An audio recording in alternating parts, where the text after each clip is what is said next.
तर मी 2 काकड्या स्वच्छ धुवून घेतलेल्या आहेत आणि ह्याचा पाठीमागचा आणि हा पुढचा भाग आहे तो काढून घेतलेला आहे। तर बारकी खिसणी घेतलेली आहे आणि त्याने खिसून घ्यायचं आहे। बारकी किंवा मोठी कोणतीही खिसणी असेल तरी सुद्धा चालेल, परंतु व्यवस्थित असं हे खिसून घ्यायचं आहे। काकडे व्यवस्थित असे खिसून घेतलेले आहे, साईडला ठेवू। या ठिकाणी मिक्सरच्या भांड्यामध्ये 6 ते 7 हिरव्या मिरच्या घेतलेल्या आहेत, त्यानंतर 8 ते 9 लसणाच्या पाकळ्या, अर्धा चमचा जिरे घेतलेले आहेत, त्याचबरोबर 1 चमचा धने घेतलेले आहेत आणि थोडीशी कोथिंबीर टाकायची आहे आणि व्यवस्थित असे जाडसर वाटून घ्यायचं आहे।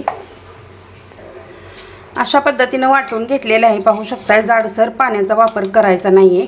या ठिकाणी किसून घेतलेली काकडी घेतलेली आहे, त्यामध्ये आपल्याला 1 कप इतकं ज्वारीचं पीठ टाकून घ्यायचं आहे आणि पाऊण कप इतकं गव्हाचं पीठ घेतलेलं आहे। बेसन पीठ आहे ते 4 चमचे घेतलेलं आहे। हे सर्व पीठ आहे ते मी चाळून घेतलेले आहे। जे वाटण बनवून घेतलेलं आहे ते यामध्ये सर्व टाकून घ्यायचं आहे। तर तिखट तुमच्या अंदाजाने तुम्ही कमी जास्त मिरच्या करू शकता। पाव चमचा इतकी हळद घेतलेली आहे, थोडीशी धना पावडर आणि त्याचबरोबर थोडा गरम मसाला टाकलेला आहे। त्यानंतर थोडीशी कसुरी मेथी टाकून घ्यायची आहे। त्याचबरोबर एक बारीक असा कांदा चिरून घेतलेला आहे। त्यानंतर भरपूर सारी कोथिंबीर घालून घ्यायची आहे आणि 2 चमचे इतके तीळ टाकून घ्यायचे आहेत। या ठिकाणी चवीपुरतं मीठ टाकून घ्यायचं आहे आणि हे सर्व जिन्स आहेत ते व्यवस्थित असे मिक्स करून घ्यायचे आहेत, कारण जे काकडीमध्ये ओलावा आहे त्यामध्येच अगोदर हे पीठ आहे ते मिक्स करून घ्यायचं आहे।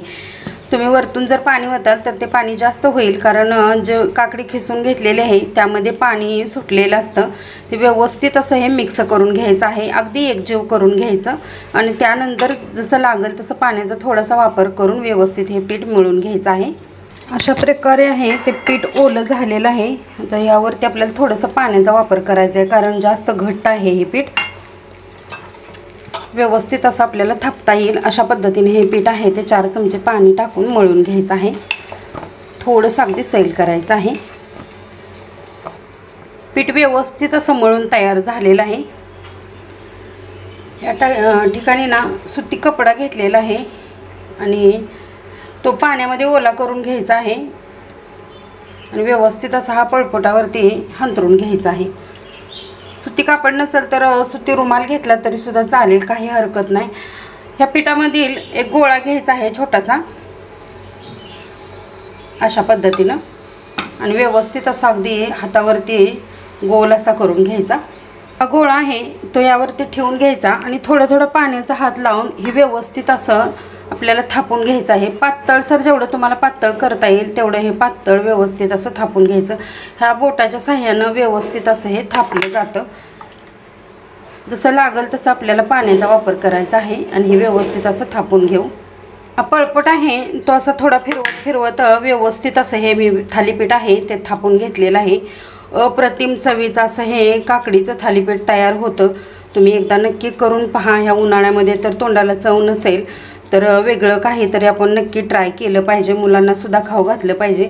तर यामध्ये असे छोटे छोटे होल करून घ्यायचं आहे, म्हणजे व्यवस्थित असं हे थालीपीठ आहे ते पचलं जातं अशा पद्धतीनं।